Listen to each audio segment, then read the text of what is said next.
Leader of Opposition, Kerala Legislative Assembly, Sri V.D.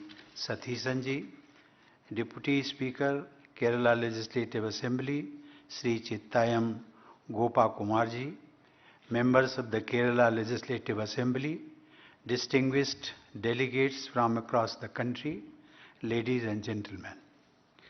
I am indeed both glad and proud to be here among you today. I am glad because I am facing a great gathering that shows the power and potential of India's democracy. I am proud because I am addressing you, the elected women representatives of India who have chosen to step out and make a difference in a way only you can. Ladies and gentlemen, it is only appropriate that the National Women Legislators Conference is being held when the nation is preparing to commemorate the 75th anniversary of our independence. Under Azadi Ka Amrit Mahotsav, we have been holding memorial events for more than a year now. People's enthusiastic participation in various functions shows their zeal to connect with the past and rediscover for themselves the foundations of our republic. In the saga of our freedom movement, women played a stellar part. That context adds significance to this conference. India's efforts to be freed from the shackles of an exploitative colonial rule began long ago, and 1857 was one of its early manifestations.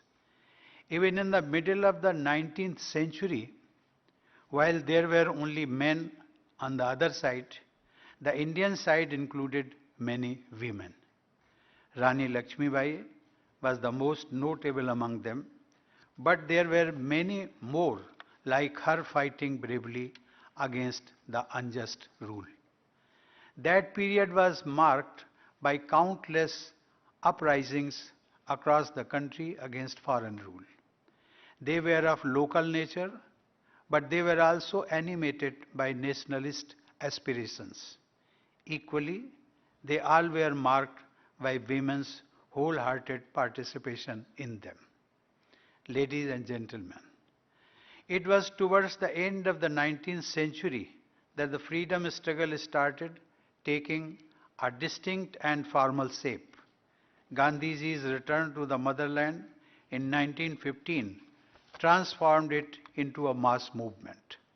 A number of satyagraha campaigns led by him, from the non-cooperation movement to Quit India, had widespread participation of women.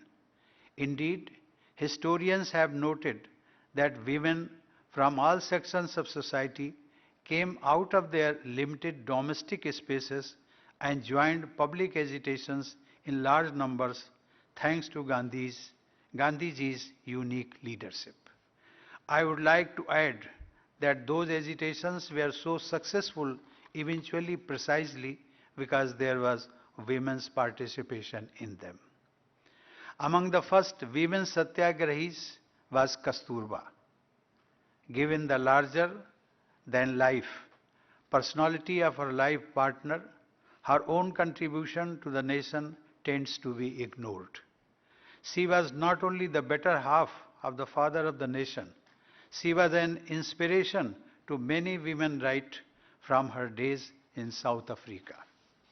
Also consider the Salt March to Dandi, the great event that changed the course of history. When Gandhiji was arrested, he chose to pass the mantle of leadership of this campaign to Sarojini Naidu. A great orator and poet, Naidu led by example and gladly faced a jail sentence. And how can we forget her associate, Kamala Devi Chattopadhyay? She was among the first women to contest elections, and she thus lit a torch that you have been carrying forward in India's times, in today's times. When one starts giving examples of women's participation in our national movement, So many inspiring names come to mind that one is able to mention only a few of them. Before this August Assembly of Women Legislators, I would like to recall the historic sacrifices of Madam Bhikaji Kama and of Captain Lakshmi Sehgal and her associates in the Indian National Army led by Netaji Subhash Chandra Bose.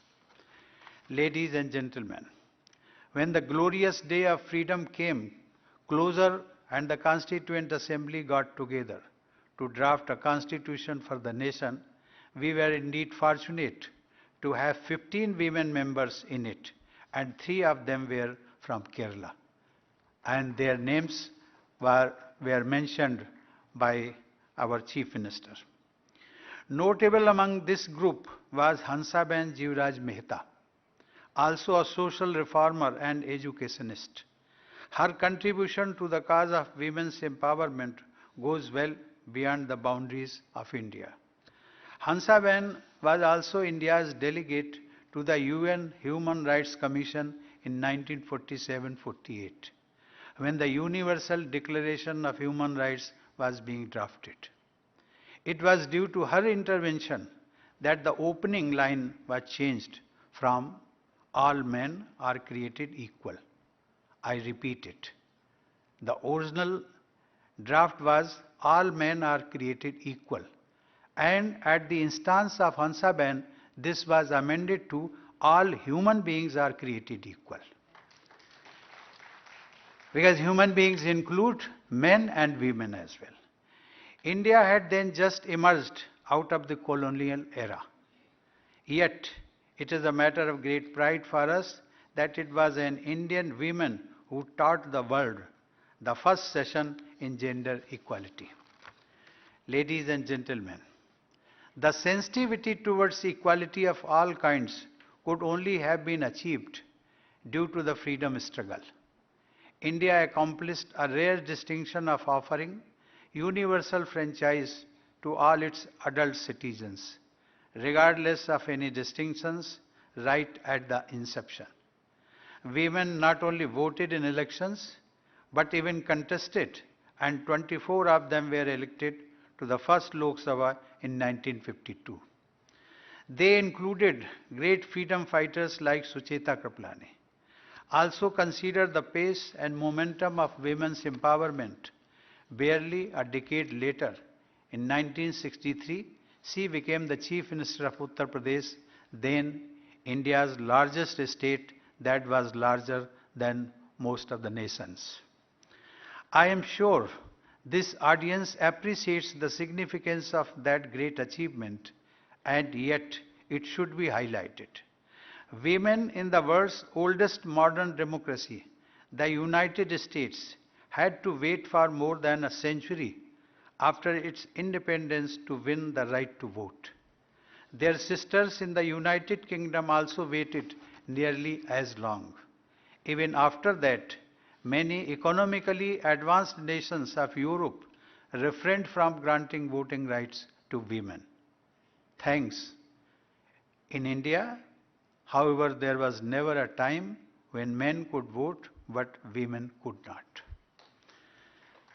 This, to my mind, shows two things. Firstly, the framers of the Constitution had deep faith in democracy and in the wisdom of the masses.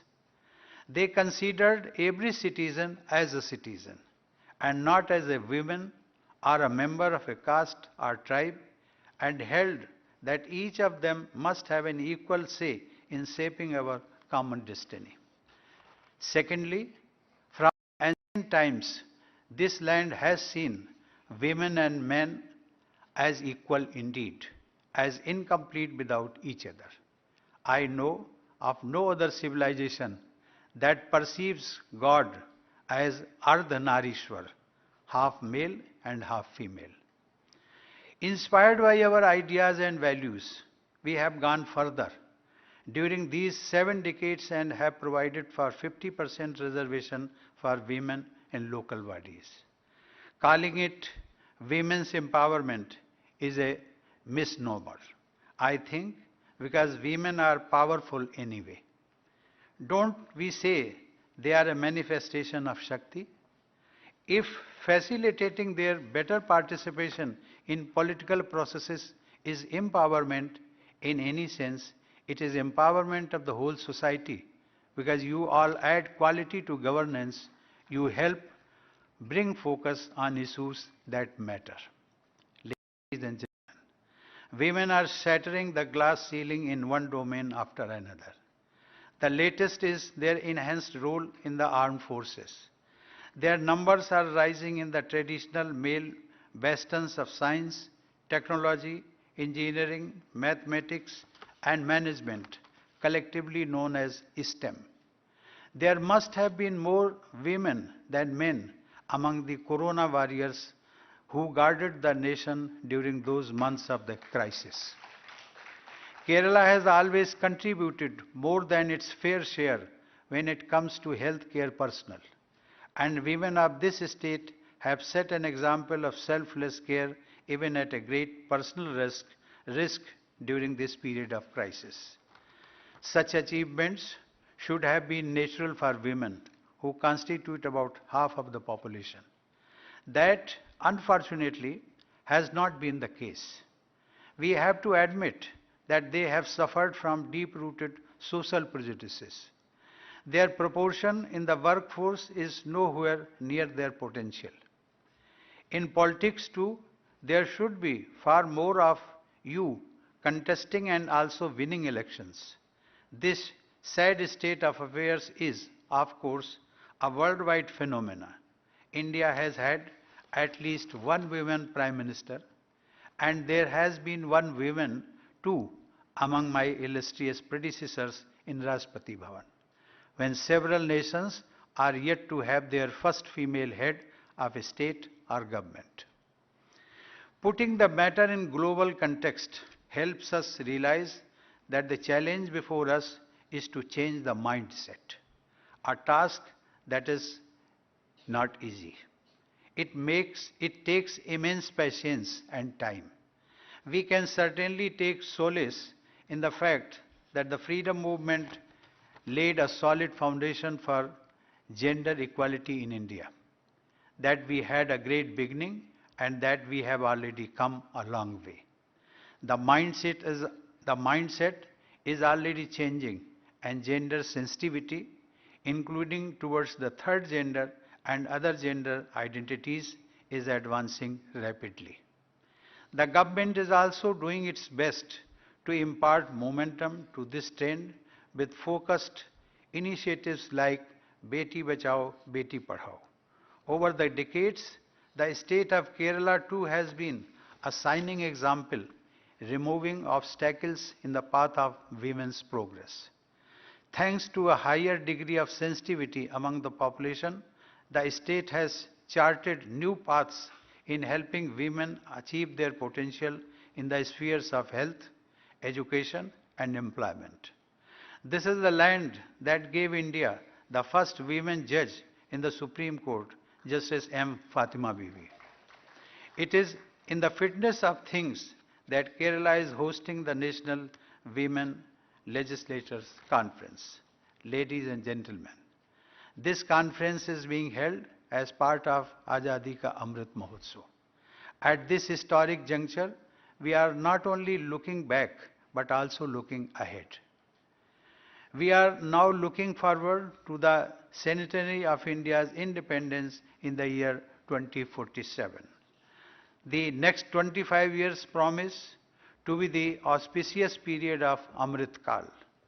I am sure this conference will deliberate as much about women's role in the freedom movement as about women's role in nation building over the next quarter century.